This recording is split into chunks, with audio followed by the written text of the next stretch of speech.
Welcome to your Daily Dose of Sunday School, episode 119. We're finishing up chapter 8 of R.C. Sproul's Reason to Believe, entitled If There Is a God, Why Is There So Much Evil in the World?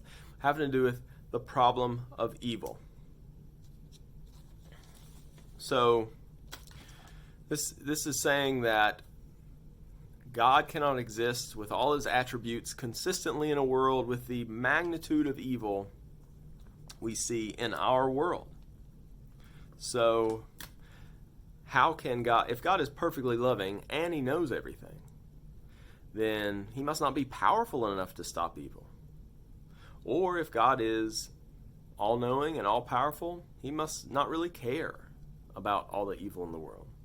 Or if God is perfectly loving and perfectly powerful, maybe he doesn't know about all the evil. So you see how the problem of evil is laid out.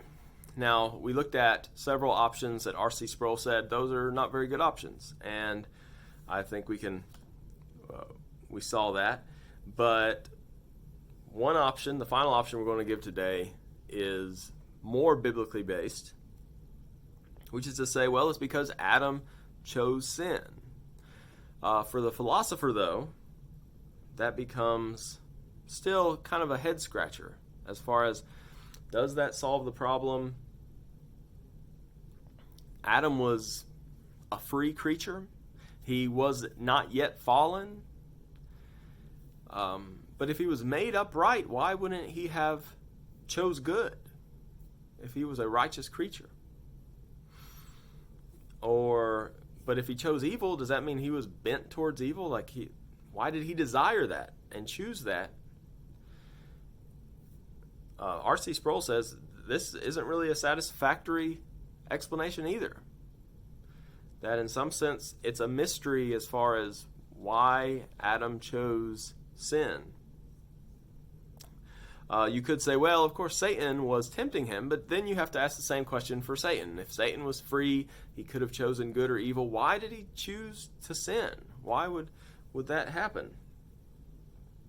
And so, it's still, you're left wondering, how can so much evil exist in this world and for God exists too?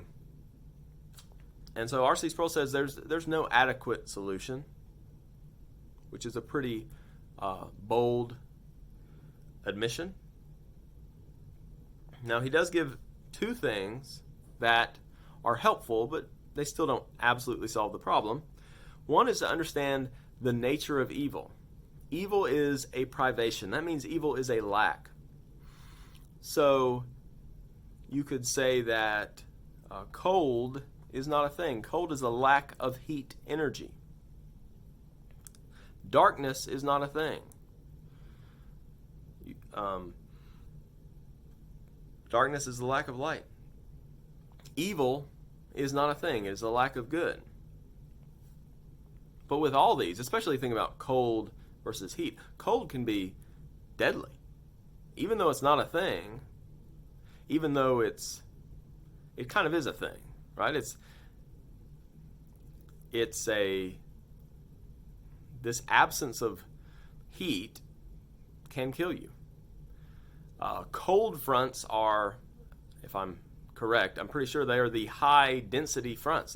They're high pressure, right? You open the front door, cold air rushes out instead of the hot air rushing in.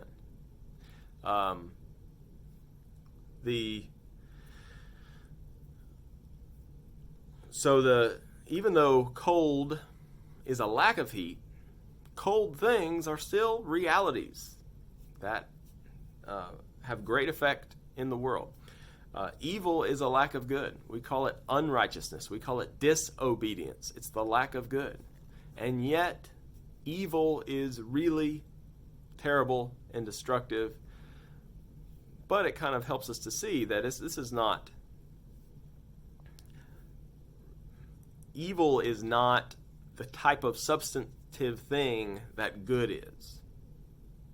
It's kind of like the shadow where we have tried to hide ourselves from the goodness of God. And it has all these terrible consequences, but it's not the type of substantive thing like God's goodness is, which I think is one helpful thing. If you read The Great Divorce by C.S. Lewis, it paints that sort of picture very clearly. Another thing that Sproul points out is that the atheists have a problem of evil too. So you don't escape the problem of evil by becoming an atheist. So yes, Christians have a problem. It's hard to understand how there can be so much evil in the world. And yet, the unbeliever, in their worldview, they can't even say that there is ultimate evil. They can't say that ultimately anything beyond our preferences make a difference between Hitler and Mother Teresa. Right? The difference between Hitler and Mother Teresa is that we approve of what Hitler did and we disapprove of what Mother Teresa did. But does the universe care if the atheist is right? No. You can't. There's no ultimate value for the good, and there's no ultimate condemnation for the evil in the unbeliever's worldview. And there will be no justice. So even though, we believe things are unbalanced and unrighteous now, we believe that there will be a day when there is a reckoning. They don't even have that. And so if you say, well, I'm going to turn to atheism to deal with the problem of evil, that's just foolishness, because they have a problem of good and evil. They can't account for either of them. Ultimately, I think it's a problem that drives us to the cross, because in the cross we see God's hatred for evil, we see God's power and his wisdom and his love, and we see the fact that all sin will be dealt with.